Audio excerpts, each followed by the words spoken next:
This is the Rolex Greenwich Mean Time Master 2 reference 116710BLNR. It lets me land in a new time zone, set local time in seconds, and keep my home time locked in without missing a beat. I think of this as a travel-focused sports watch that doubles as an everyday companion. If you move between time zones, keep in touch with people across different regions, or just want to do it all piece that feels solid without being fussy, this fits. I reach for it when I want something dependable that still has a bit of personality. On the wrist, the size feels right. The case measures around 40 millimeters, but it wears balanced because the lugs curve down and the weight is spread through the bracelet. The look is classic Rolex Greenwich Mean Time Master, with a beefier profile that adds presence without feeling bulky. The black and blue ceramic bezel is the detail that everyone notices. In direct sunlight, the blue gets vibrant and glossy, and in softer light it mutes and looks almost satin. That subtle shift is part of the charm. The bezel texture has a crisp, positive click with 24 detents, and it turns in both directions. The bracelet feels familiar if you have worn modern Rolex. The solid links articulate smoothly, and the clasp closes with a reassuring snap. The polished center links are the one thing that showed wear first for me. They catch hairline marks quickly, especially during long days at a desk. I baby my watches for a while, then I relax and let the marks tell the story. That happened here too. Getting it set up is straightforward. I unscrew the crown, wind a bit until I feel a gentle resistance, pull the crown to the first position for the jump hour, and click the local hour forward or backward. The seconds do not stop, and the home time hand stays put, which means I can update local time when I land without resetting everything. If the date is off, I just pass the hour hand over midnight to change it. There is no separate quick set for the date, so if it has been off the wrist for a few weeks, I spend a minute clicking through to the correct date. It is not difficult, just a small ritual. The second crown position lets me set home time with the blue 24-hour hand, and then I line up the normal hour hand to match. The crown action on my piece is smooth and consistent. I never feel grinding or play. Day to day, it runs a touch fast for me, around +2 seconds per day on the wrist, which is excellent for a mechanical watch that I wear through a mix of typing, walking, and travel. The movement inside is Rolex caliber 3186. I will not list specs. What matters is how it feels in use. The jump hour is very precise, the hand alignment is clean, and the seconds hand glides with that familiar smooth sweep. The power reserve gives me about 2 days off the wrist before it stops. If I set it down on a Friday evening and forget it until Sunday night, I usually have to wind and set it again. Legibility is strong. The dial is a deep black that reads clearly in bright light. The white gold hands and applied markers separate well against the background.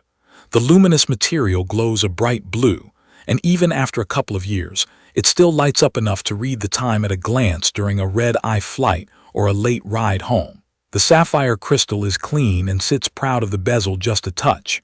In harsh overhead light I can get reflections, but the hands and markers punch through it. Under sunlight, it is crisp. The bezel is both a look and a tool. Paired with the blue-tipped 24-hour hand, it lets me track a second time at a glance.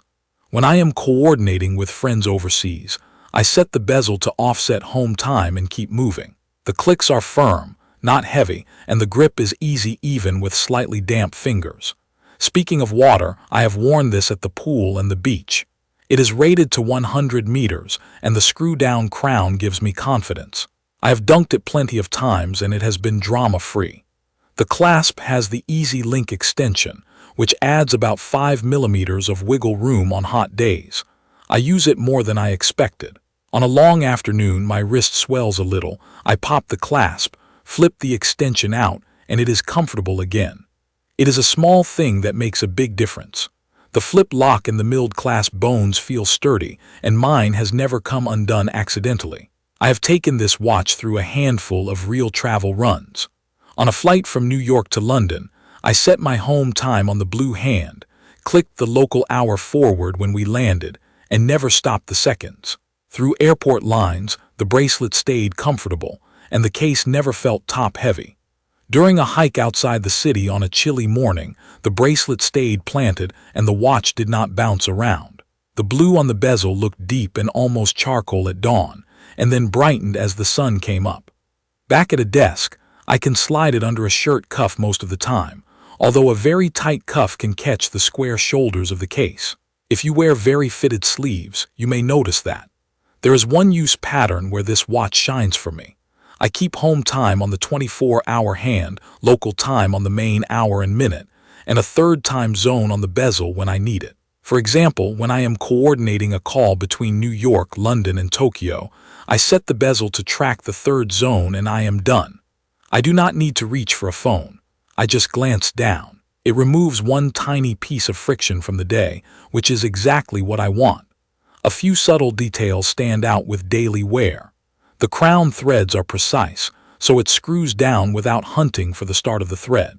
The ceramic bezel has platinum-filled numerals that have not faded at all on my piece, and the color transition between black and blue is seamless. The case back is plain, which I like, because it keeps the watch feeling toolish and focused. The end links are solid and the fit to the case is tight, so the bracelet does not rattle. The clasp top shows desk marks quickly, as expected with polished steel, but it also buffs lightly with a cloth if that bothers you. There are minor trade-offs. The polished center links will pick up marks and fingerprints faster than a fully brushed bracelet. If you want a watch that always looks spotless, you will be wiping it often, or you may prefer a different bracelet finish. The case sides and lugs have a thick look that is part of the modern Rolex identity. I like it, but if you prefer very slim and tapered lugs, this will feel more muscular. The lack of a dedicated quick set date can be mildly annoying after longer rotations off the wrist. None of these are deal breakers for me, but they are real quirks that come with the package. What makes it special to live with is the balance of confidence and ease. It feels robust enough for everyday knocks. It looks sharp enough for a work meeting or a dinner without shouting. The bezel color keeps it playful. The time zone function makes it functional. And the way the bracelet and case hug the wrist means I often forget it is there, until the light hits the blue and I glance down again. If you are a frequent traveler, or you manage people and friends across different time zones, or you want one steel sports watch that is practical and comfortable with a bit of character, this is a strong choice. If you are very sensitive to scratches on polished steel, or you want a very thin watch to slide under a tight cuff, you might want to try it on and see how it suits your wrist before committing. For me, the independence of the jumping hour, the clarity of the dial, and that chameleon black and blue bezel make it a watch I actually use the way it was designed to be used. It has been reliable, accurate, and satisfying in a way that keeps me reaching for it. Check the comments of this video for a link to see the current pricing of the Rolex GMT Master II 116,710 BLNR. Thank you for watching.